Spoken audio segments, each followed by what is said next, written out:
தொல்லை கஷ்டங்கள் சோண்டிடும் துன்பம் துக்கம் வரும்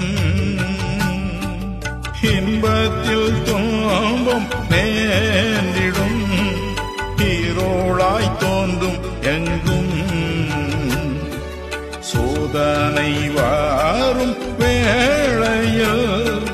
சோர்கேட்கும் செவியிலே பாரத்திலிருந்து ஜெயம் வரும்